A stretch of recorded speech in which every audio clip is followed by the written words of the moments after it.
İkinci Cumhuriyet'nin pəxirlik jangchisi Hakim Tursun Sadirov. İkinci Cumhuriyet'nin təvərrük gazılarından biri bolğan Hakim Tursun Sadirov 1929 yılı 4. ayının 18. günü G'ulji shahar 3 darvoza mahallasi 4. ko'chada dunyoga kelgan. O'qish yoshiga to'lganda G'ulji Umid maktabida, keyin Xitoycha Sho'tangda o'qigan. 1944 yılı 11. ayının 7. günü Emdili 15 yaşdan hal qilgan yosh Hakim Tursun tashabbuskorlik bilan milliy ozodlik inqilobiga qatnashgan.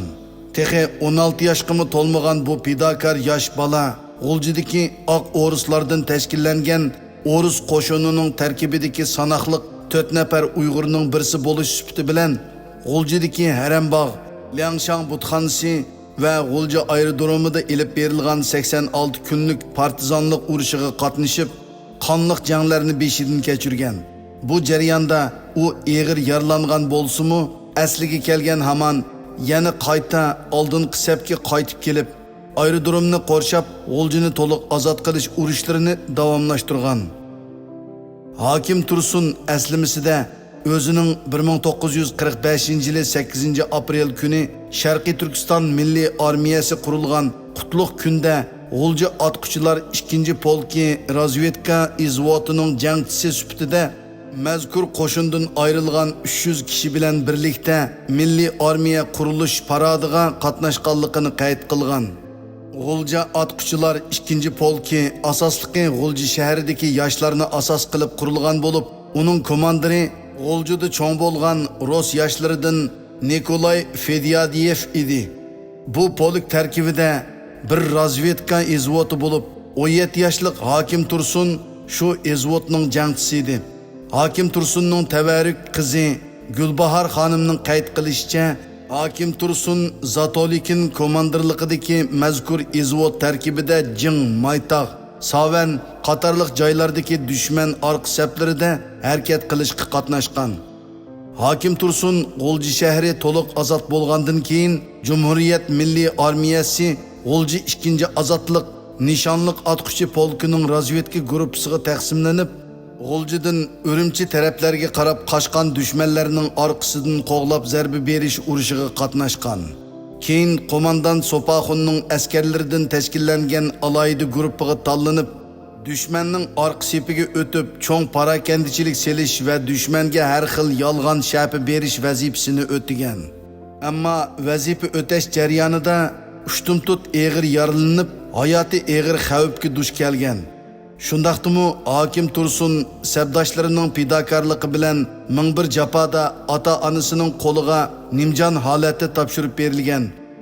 Sabdoshlari yosh Hakim Tursunni uyiga topshirib ketgan chaqda uning hayot qoladiganligiga ishonmagan.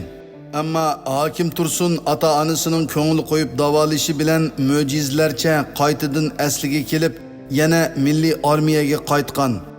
Hakim Tursun shu yili yozlarda og'ir yaralanib, saqaygandan keyin 1945 yili 8 oydan 1946 yili 2 oygacha Sharqiy Turkiston Cumhuriyeti hukumati Katibat bölümünde xizmatga o'rinlashgan.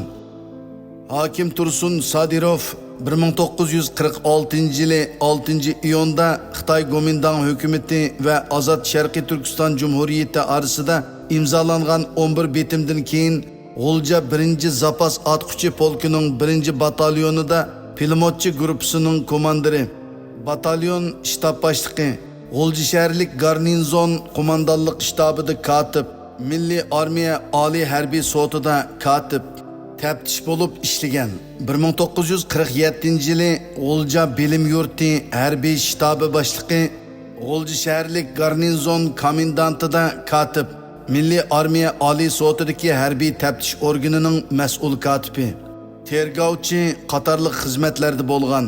1949 yılı 12. aydan keyin Milliy Armiya 5. korpusga o'zgartirilganda 5. korpus shtabida komandir Leskinning qo'l ostida ishlagan. 1953 yılı harbiy sapdan chekinib chiqqan.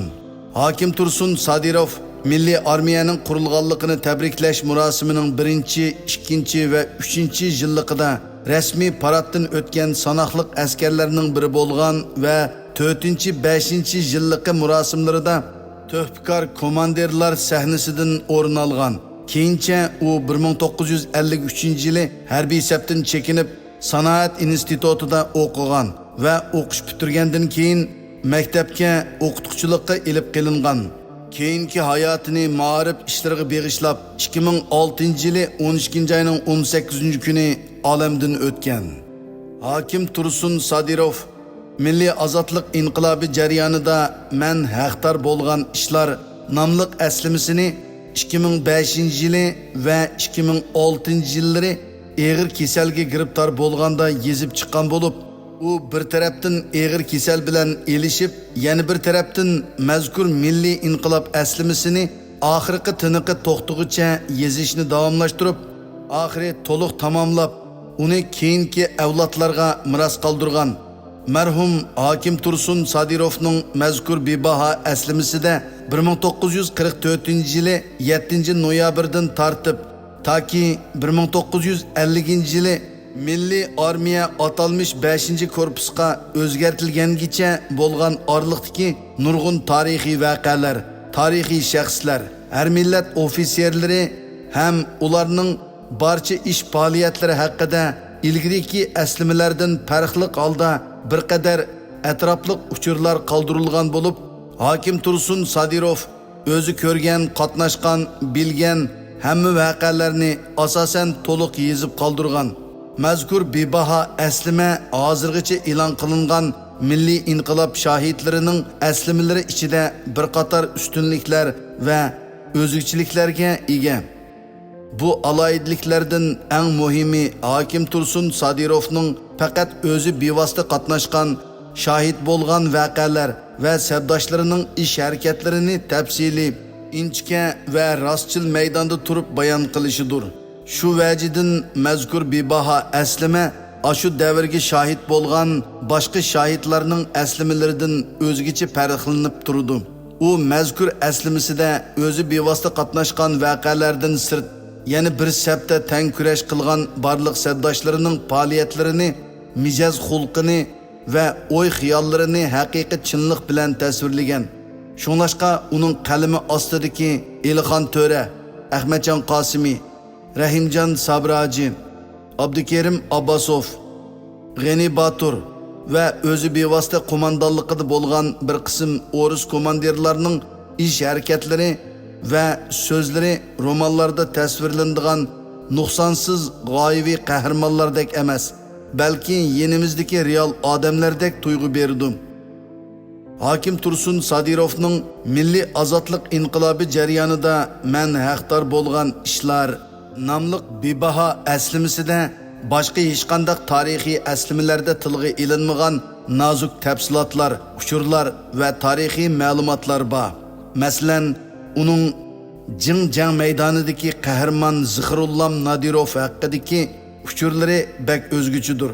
Bu aslamadagi mo'l mazmunliq uchurlar 1943-yildan 1949-yilgacha bo'lgan orliqdagi Sharqiy Turkiston milliy ozodlik inqilobi davrini tushunishda eng muhim va ishonchlik birinchi qo'l manbalik rollarni o'ynaydi.